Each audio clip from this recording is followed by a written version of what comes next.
బాబు అన్నాడు బాబు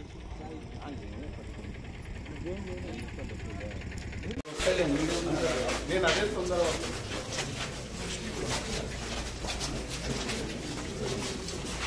అందరికీ నమస్కారం.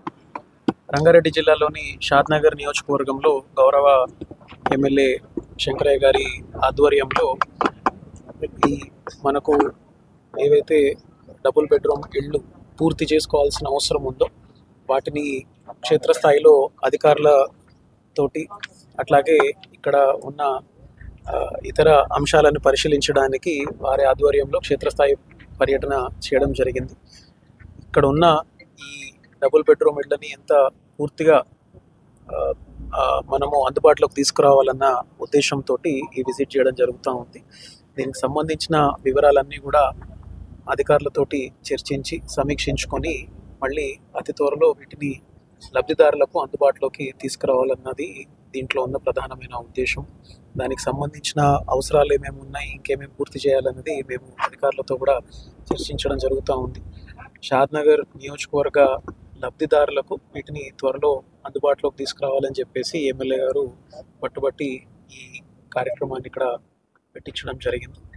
దానికి సంబంధించి అందరూ కూడా సమన్వయంతో పనిచేయడం జరుగుతుంది. డబుల్ బెడ్రూమ్ ఇండ్లు సందర్శించడంలో ముఖ్య ఉద్దేశం ఏంటంటే గత కొంతకాలంగా ప్రభుత్వం ఈ నిర్మాణాలు చేపట్టడం జరిగింది.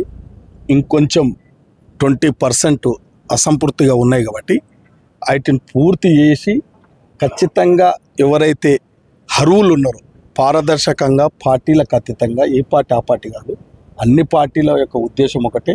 నేను ఇప్పటికీ 10 సార్లు చెప్పిన విషయం, అందరం కలిసి పారదర్శకంగా పేదోడే వానికి సద్వినియోగం చేయాలి. కాబట్టి గత ప్రభుత్వంలో కొద్దిగా నిర్లక్ష్యం జరిగినప్పటికీ ఇప్పుడు అటువంటి నిర్లక్ష్యం జరగకుండా అడావుడిగా ఈ నెల 15 రోజులలో కూడా ఈ ఏవైతే ఇంకా ఫైనల్ ఫినిషింగ్ చేసేటి ఉన్నాయో అసంతృప్తిగా ఉన్నాయో, అంటే ఎలక్ట్రిఫికేషన్ ఉంది, కొన్ని డోర్లు గవి ఉన్నాయి కాబట్టి, ఇంటర్నల్ రోడ్స్ ఉన్నాయి కాబట్టి, కొద్దిగా పెండింగ్ బిల్స్ కూడా ఉన్నాయంట కాంట్రాక్టర్, అవన్నీ పూర్తి చేసేవాల్సిన బాధ్యత ఇప్పుడు ప్రభుత్వం మీద ఉంది. కాబట్టి నేను కూడా ఈ నియోజకవర్గం శాసనసభ్యునిగా వారికి అందుబాటులోకి తీసుకురావాల్సిన బాధ్యత నా మీద కూడా ఉంది. కాబట్టి తప్పకుండా ఇది అతి త్వరలోనే పూర్తి చేస్తాం. తప్పకుండా వినియోగదారులకు ఎవరైతే అర్హత కలిగిన వాళ్ళకు తప్పకుండా వినియోగాలకు తీసుకొస్తాం. ఇది సద్వినియోగం చేసుకోవడానికి ప్రయత్నం చేస్తాం. అర్హత అనేదే లిస్ట్, ఇక పాత లిస్ట్ ఈ లిస్ట్ అనే కాదు, ఇది కొత్తగా ఏదో ఇప్పుడు ఆ రోడ్డు పాతోళ్ళు కొద్దిగా వేసిపోయినారు, కంటిన్యూ చేస్తున్నామా వేస్తలేమా? అవునా కాదు చెప్పు. అంటే పేదోడేం మారాడు కదా, వాడే ఉంటాడు కదా. పేదోని జీవితం ఏం మారాలి, ఇంకా వాళ్ళు ఇచ్చినా మేము ఇచ్చినా పేదోని జీవితం మారాలి. వాళ్ళు చేసినా మేము చేసినా ఎవరం చేసినా ఇది ప్రజాస్వామ్య వ్యవస్థ, ఇది ప్రజాపాలన. అందరికి అందుబాటులో ఉంటాం. వస్తుంటారు పోతుంటారు, పార్టీలు వస్తుంటాయి పోతుంటారు, నాయకులు వస్తుంటారు పోతుంటారు, కానీ కార్యక్రమాలు ఎప్పుడు ఆగాయి, సంక్షేమమైన అభివృద్ధి అయినా ఒక పద్ధతి మీద తీసుకోవాల్సిన బాధ్యత ఉంటుంది. కాబట్టి ఒకప్పుడు ప్రభుత్వాలు ఏదో అడావుడిగా పనిచేయాలని చూస్తాయి. కొన్ని ప్రకృతి వల్లనో, అక్కడున్న సిబ్బంది వల్లనో, అక్కడున్న అడ్మినిస్ట్రేషన్ డీల వల్లనో కొద్దిగా చీల జరుగుతుంటాయి ఈ అభివృద్ధి కార్యక్రమంలో, సంక్షేమంలో. కాబట్టి ఇప్పుడు ఈ ప్రభుత్వం చిత్తశుద్ధితో ఉంది. తప్పకుండా ఇప్పుడు నాకు కూడా ఒక 3500 ఇండ్లు ఇచ్చారు.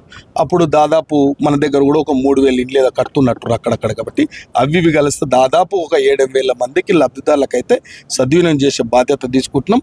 ప్రతి అంటే గతంలో ఒక 10 సంవత్సరాల నుంచి అయితే కొద్దిగా నష్టం జరిగింది. పేదోళ్లకు ఇండ్లు రాక చాలా ఇబ్బందులు పడ్డారు. గ్రామీణ స్థాయిలలో కూడా ఇబ్బందులు పడ్డారు, మున్సిపాలిటీ పరిధిలో కూడా ఇబ్బందులు పడ్డారు. కాబట్టి ఇది పెద్ద విజయం. రేపు ఒక నెల 2 నెలలు ఇది కంప్లీట్ చేయబోతుంది.